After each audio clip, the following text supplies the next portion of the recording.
De Heer zij met u. En met uw geest. Uit het heilige evangelie van onze Heer Jezus Christus volgens Mattheüs. Lof zij u, Christus. In die tijd werd Jezus door de Geest naar de woestijn gevoerd, om door de duivel op de proef gesteld te worden. Nadat hij 40 dagen en 40 nachten had gevast, kreeg hij honger. Nu trad de verleider op hem toe en sprak: Als gij de Zoon van God zijt, beveel dan dat deze stenen hier in brood veranderen. Hij gaf ten antwoord: Er staat geschreven, niet van brood alleen leeft de mens, maar van elk woord dat komt uit de mond van God. Vervolgens nam de duivel hem mee naar de heilige stad, plaatste hem op de bovenbouw van een tempelpoort en sprak tot hem: Als gij de Zoon van God zijt, werp u dan naar beneden, want er staat geschreven, aan zijn engelen zal hij omtrent u een bevel geven, dat zij u op de handen nemen, opdat ge uw voet niet zult stoten aan een steen. Jezus zei tot hem: Er staat ook geschreven, ge zult uw Heer uw God niet op de proef stellen.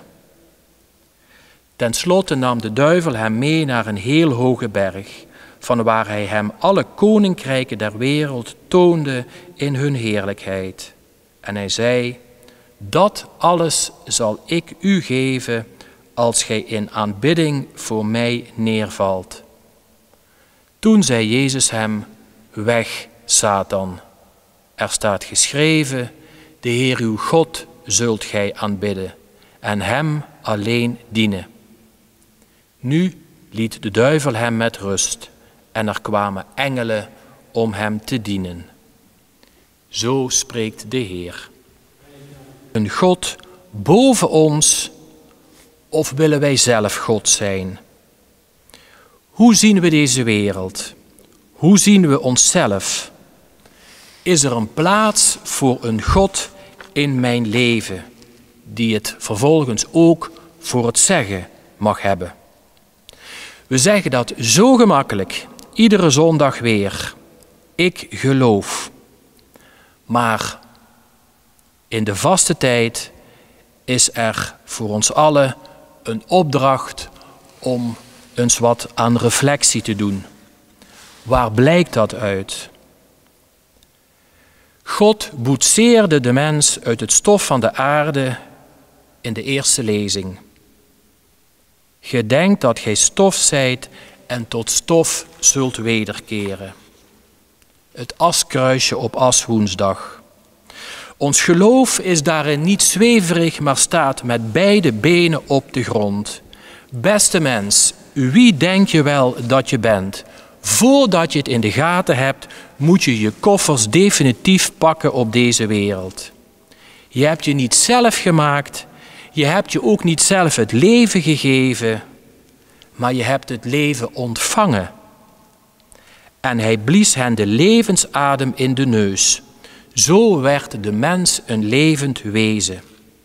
Een hele mooie manier om uit te drukken hoe wij het leven van God ontvangen. In het doopsel, in het vormsel. Hij is onze levensdagen. We hebben dat leven vaak gereduceerd tot een technisch-biologisch gegeven. En vrijwel het gehele denken op de tv, op de politiek in Nederland is doordrenkt van de opvatting: God, dat was iets van vroeger. In Nederland zijn wij nu veel verder. Wij zijn een ontwikkeld land. En de rest van de wereld, waarin de overgrote meerderheid in God gelooft, die loopt een beetje achter. Wij zijn de norm in Nederland. Het is goed om te beseffen als christenen in wat voor een land we leven. En in die keuze voor God kun je je dus niet met de massa laten meevoeren, want dan verdwijnt God uit je leven. Wie wil geloven, zal tegenwoordig zelfbewust in het eigen hart de keuze moeten maken. En feitelijk is dat ook iedere keer een tamelijk fundamentele keuze. Bestaat God voor mij of bestaat die niet? En ook dat lazen we zeer subtiel bij Eva, die zich door de slang laat verleiden. Zij schuift God aan de kant en luistert naar de slang. God bestaat even niet. Hoe pijnlijk kan het zijn als mensen God aan de kant willen zetten? Hoe pijnlijk kan het voor ouders zijn als hun kinderen niets meer met hen te maken willen hebben? Wanneer wij als kinderen van de Hemelse Vader zo leven dat wij zeggen, God bestaat voor mij niet. Hoezeer kwetsen we God daarmee? Dat kun je zonde noemen.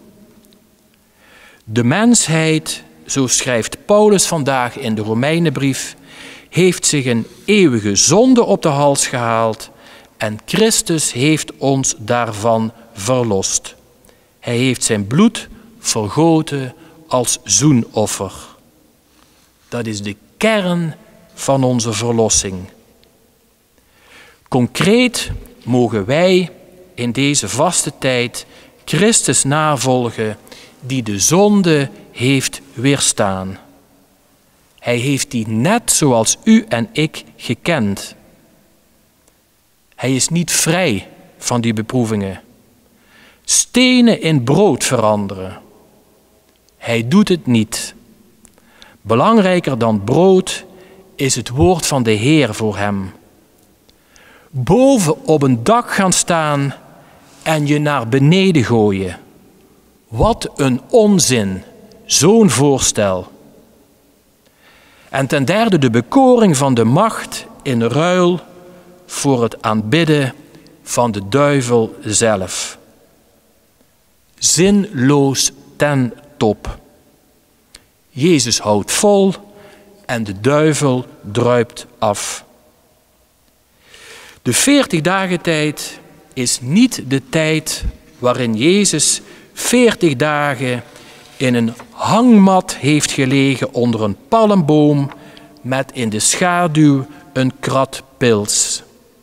Hij heeft ook niet gezeten, geheel met zichzelf en de natuur in balans, in een negatieve houding. Voor onze verlossing heeft hij de hoogste prijs willen betalen. Mogen wij in deze 40 dagen tijd met hem verbonden zijn, in dienstbaarheid aan elkaar. Amen.